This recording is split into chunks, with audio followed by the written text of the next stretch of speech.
All right, so we're diving into set theory today.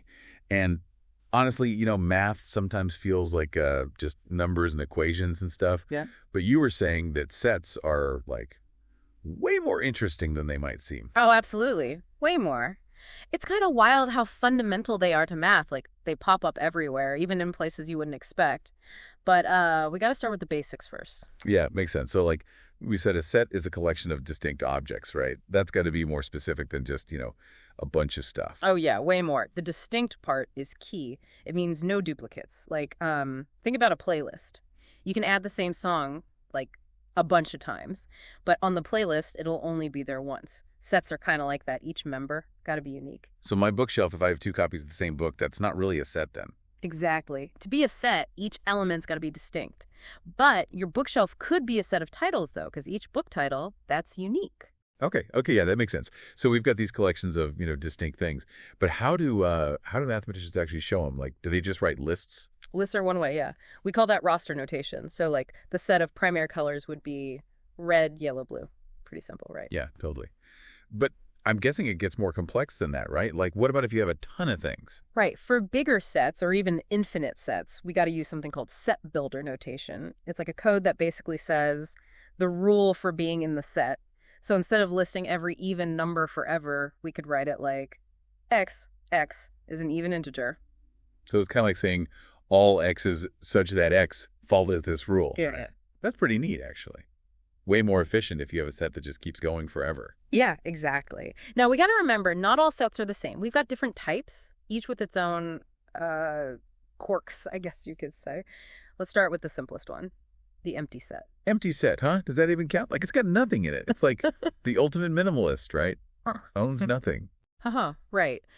Yeah, it has 0 elements, but it's still important in math. It's like a starting point for a lot of proofs, and you can use it to build other sets, too. Okay, empty set, you've earned my respect. What other kinds of sets are there? Well, there are finite sets, like the letters in the alphabet. There's a definite end. Then you've got infinite sets, like the set of all prime numbers. They just go on forever. So my to-do list, that's a finite set, hopefully. Mm-hmm. But like the stuff I could add, that's infinite. That's kind of scary, actually. Yeah. And then within all that, we also have subsets. Imagine like a set of all animals and then a set of just mammals. Mammals would be a subset because each mammal is also an animal. So it's like my favorite songs playlist, that's a subset of all the music on my phone. Gotcha.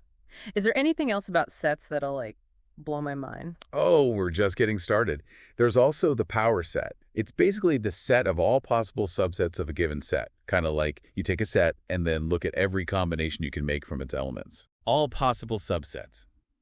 Okay, my brain might need a break soon, but how does that even work? Let's say you have the set apple, banana. The power set would include the empty set, apple, banana, and apple, banana. So that's 4 subsets just from those 2 original elements. Whoa. So a simple set can have a really complex power set. That's kind of counterintuitive, but pretty cool. Yeah, right? It shows how sets can have some unexpected results, but there's still more.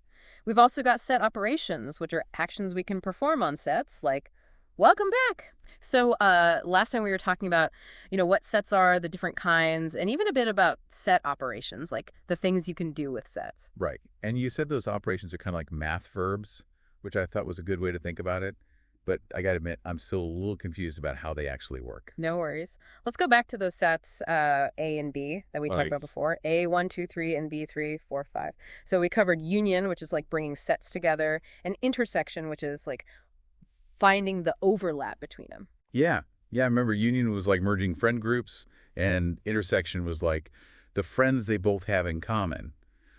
But what about difference? That one was kind of tricky for me. Right. So difference is basically what makes one set unique. Like A, B would give us 1, 2, because those numbers are only in A, not in B. It's like figuring out which of your friends aren't in a particular club.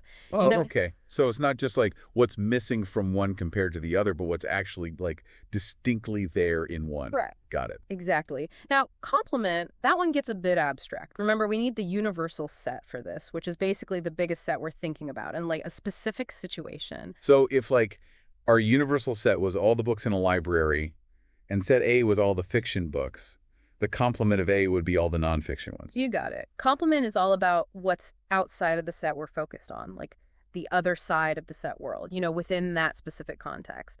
Okay, I think those set operations are starting to make sense now.